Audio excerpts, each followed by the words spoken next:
Is there going to be a coalition between PDDS or PDP with Lakas CMD? No. No? No, I cannot.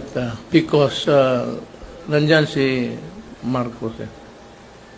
Hindi ako believe na he's really a weak leader. Kaya ako sabi, totoo yan, hindi ako naninira ng tao. Talagang weak. Kasi spoiled child, only son. Of course, he can talk. He delivers English articulate. Pero ang-aral kasi kung saan-saan sa labas. Pero kasabihin mo may crisis, gano'n. He's a weak leader. At saka may bagahe siya. Noon nga sinasabi ko sa inyo. Totoo yan. I do not voice lies. Masisira ka.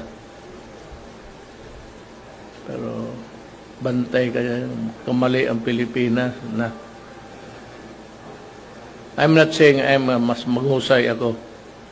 Maybe magkaroon silang maraming pera, may magpahiram, or mga loans ng